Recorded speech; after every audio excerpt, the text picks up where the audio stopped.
21 जुलाई यानी कल बकरा ईद का त्यौहार मनाया जाएगा।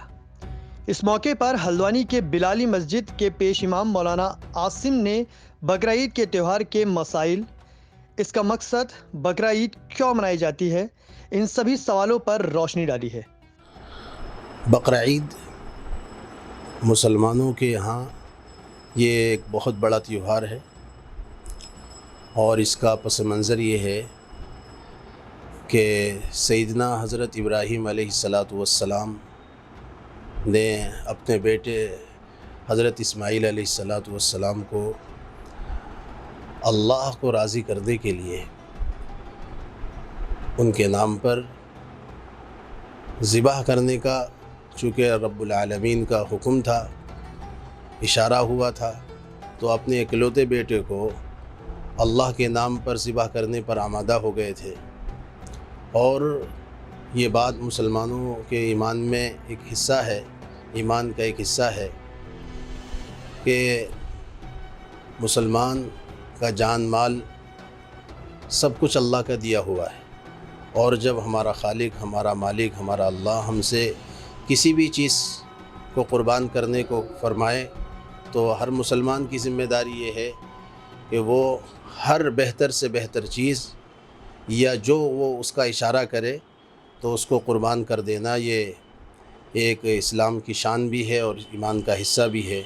इसी वजह से हज़रत इब्राहीम अलैहिस्सलातु वस्सलाम ने अपने बेटे को अल्लाह के नाम पर ज़िबाह करने पर जो आमादगी ज़ाहिर फरमाई, अल्लाह ताला ने बेटे की क़ुरबानी कबूल फरमा ली और उनके बदले में अल्लाह ने जन्नत से एक मेंढा भेजा था।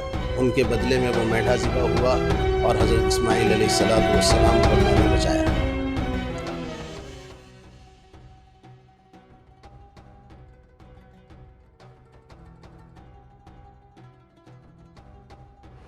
ये क़ुरबानी ये हर बालिग मुसलमान, बालिग मर्द और औरत जो साहिब निसाब हों, यानी जिनके पास 52.5 तोला चांदी या उसकी कीमत अगर किसी मुसलमान के पास मौजूद हो तो उस पर क़ुरबानी वाजिब है।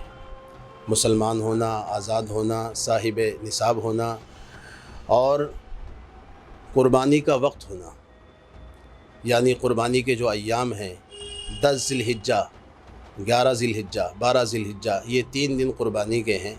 इसमें क़ुरबानी करना हर साहिब इस्तिताअत पर वाजिब है।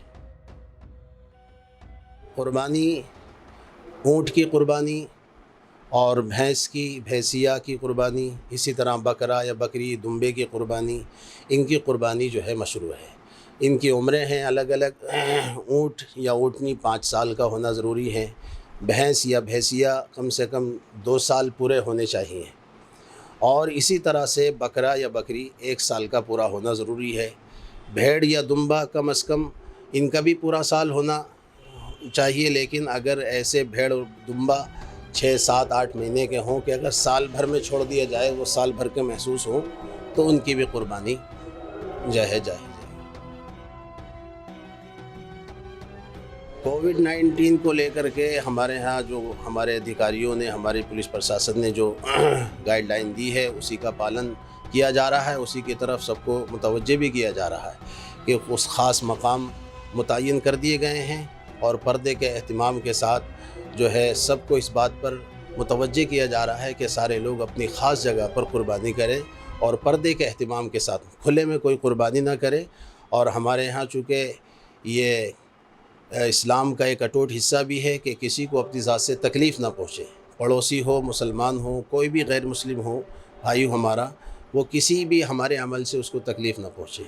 बकरा ईद के त्यौहार पर एक ये चूँकि खुशी का दिन है और हम लोग ये चाहते हैं कि भाई हमारी मुल्क के अंदर प्यार और मोहब्बत के साथ ये मुल्क चलते रहने चाहिए, अमन और शांति के साथ। हम अपने आवाम और अपने कौम को भी अमन का पैगाम के लिए उभारते हैं कि भाई हमारी ज़ात से किसी को तकलीफ़ नहीं होनी चाहिए। हम मुसलमानों से कहते हैं कि भाई आप लोग बड़ी बड़ी रकमों से अपनी क़ुरबानियाँ ख़रीदते हैं, बड़े बड़ी रकम की जानवर ख़रीदते हैं, लाखों की तादाद में भी होते हैं, बकरा हो या और कोई जानवर हो, तो इसी तरह से इसकी भी फ़िक्र करें कि हमारी ज़ात से किसी को तकलीफ़ ना हो। अगर हमारी ज़ात से किसी को तकलीफ़ हो रही है तो इस्लाम की शान के ख़िलाफ़ है। ہمارے یہاں تو حتیٰ کہ کسی جانور کو بھی ذبح کرنے کے بارے میں یہ فرمایا کہ اگر آپ اپنی قربانی کے جانور کو ذبح کر رہے ہیں تو اس کے کسی دوسرے جانور کے سامنے اس کو ذبح نہ کریں۔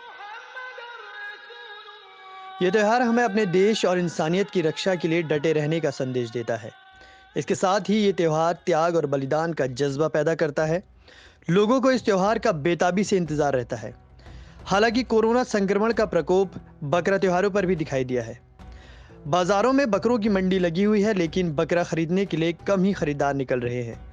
ہلدوانی کے بازار میں بھی رونق کم دکھائی دے رہی ہے۔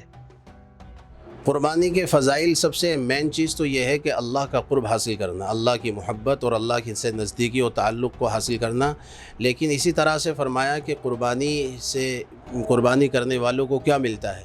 تو صحابہ نے حضور اکرم صلی اللہ علیہ وسلم سے معلوم فرمایا تھا کہ یہ قربانی کیا چیز ہے، تو آپ نے فرمایا تھا کہ یہ سیدنا حضرت ابراہیم علیہ السلام کی سنت ہے۔ تو صحابہ نے پوچھا تھا کہ اس پر ہمیں ملتا کیا ہے؟ کہ اس پر آپ کو جانور کے ہر بال کے بدلے میں ایک نیکی ملتی ہے۔ اور اسی طرح ایک حدیث میں حضور پاک صلی اللہ علیہ وسلم نے فرمایا کہ جتنے قطرے خون کے زمین پر گرتے ہیں، ہر قطرے کے بدلے قربانی کرنے والے کی مغفرت اللہ تعالیٰ فرماتے ہیں۔ اور ایک حدیث میں حضور پاک صلی اللہ علیہ وسلم نے فرمایا کہ جانور قیامت کے دن اپنے کھر، اپنے سینگ اور اپنے تمام کھال کے ساتھ جو ہے حاضر ہوگا اور نام اعمال کے اندر اس کو تولا جائے گا۔